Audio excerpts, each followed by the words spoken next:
Just like the white-winged dove sings a song, sounds like she's singing.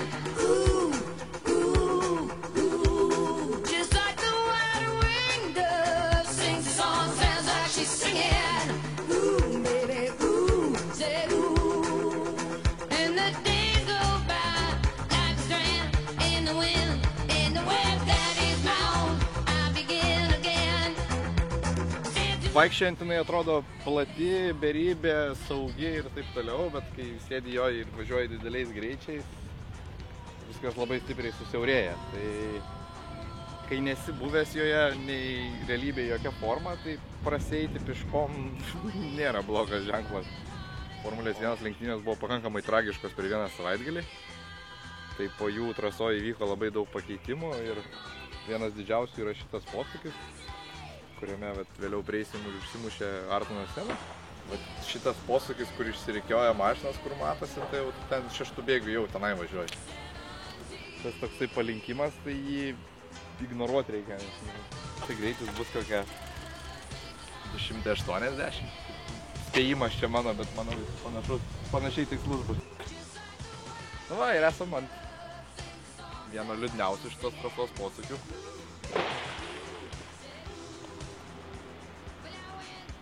94 Grand Prix istorija.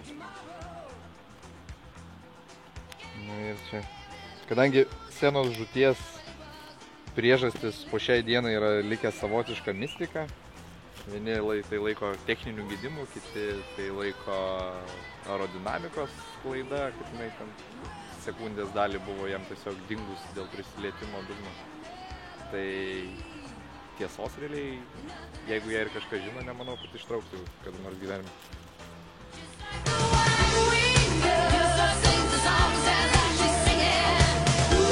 Šitas posūkis irgi yra perdarytas. Čia buvo greitas dešinys posūkis ir jisai pametė priekinį sparną.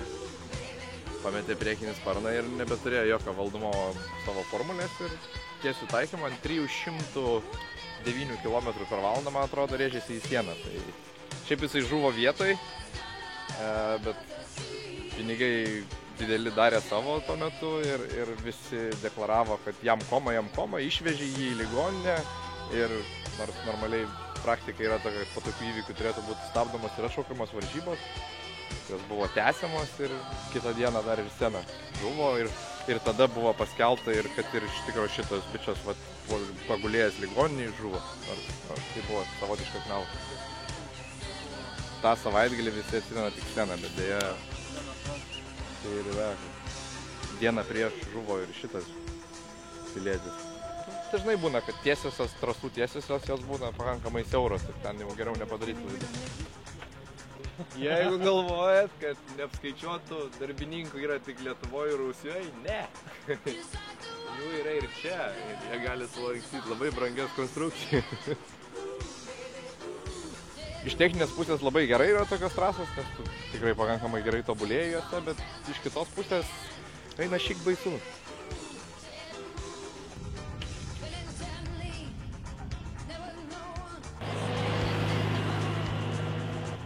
Nufilmuotum, kaip storiems čia sunku. Labas.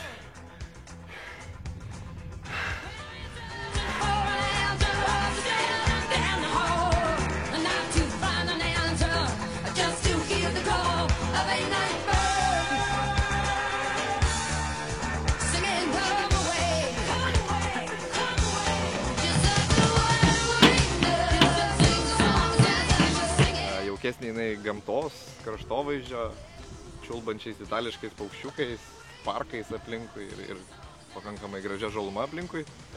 Bet saugumo ir sudėtingumo prasme jau Silverstone'as yra pakankamai sudėtinga trasa. O čia jinai ir sudėtinga, ir su daug kalvotų vietovių ir pavojingesnė. Tai bus matyt.